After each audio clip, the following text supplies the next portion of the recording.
It starts with a landlocked whale.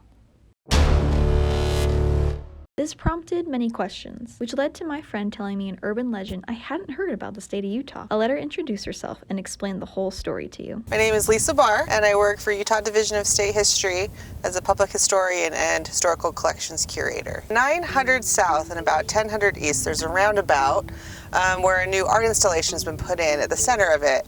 And it's a big whale. It looks like it's like coming out of the ground, and it's painted, I'd say, like rainbow colors.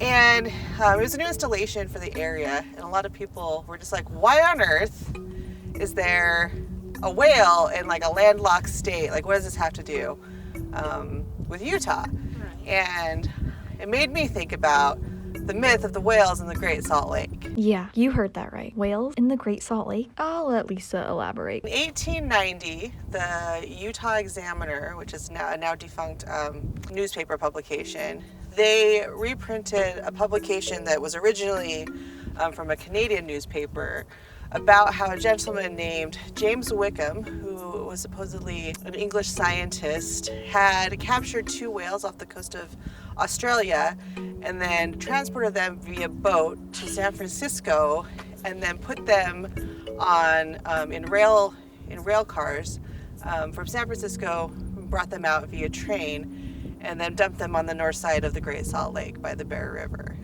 And then he initially, as the myth goes, is that he released them, and he initially was supposed to have like a pen for them, and they immediately were released, and then they escaped, and they were on their own.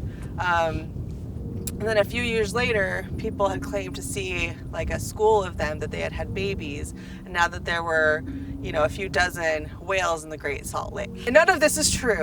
It was just a newspaper article that was published, and that's how the myth of the Great Salt Lake whales came to be. But wait, what about all those photos we just saw? Okay, so my first encounter with the myth of the whales in the Great Salt Lake was actually at an art exhibit.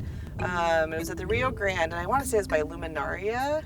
Yes, by the artist Luminaria, and they have these like great tintypes. Yeah. So they have these photographs that they made that are fake as well. They show like the whales in these like train cars being transported, and then like other drawings and whatnot of like the whales actually in the Great Salt Lake. So that's when I first saw it, and the art exhibit was so good that I was just like, is this a thing? Even though like I knew it was impossible. Right. And some other colleagues of mine at Utah Humanities, they actually did a Beehive archive about the myth of the whale in the Great Salt Lake, and that's where I got the majority of this information.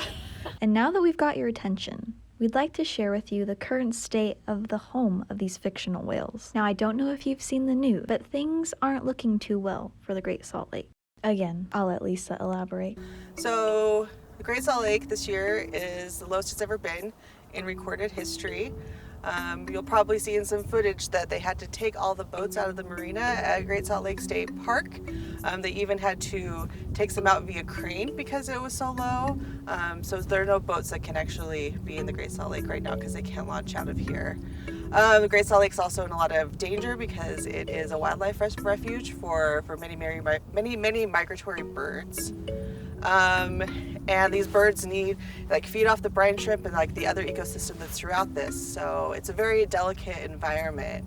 And also, if some other lakes in California, like Owens Lake, there are dry lake beds.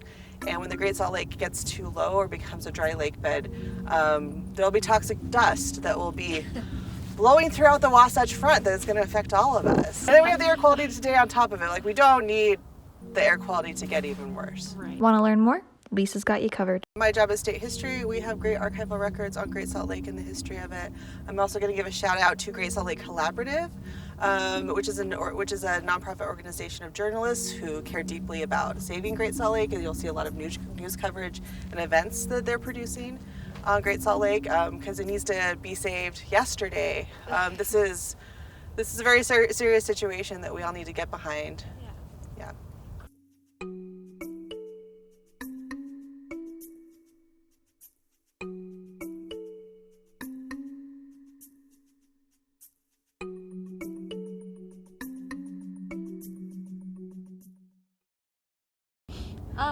I should say there is no correlation to the whales to that installation on 9th South and 10th East. It was just something that made me think of the myth of the whale, the Great Salt Lake, which is why I'm here today talking about it.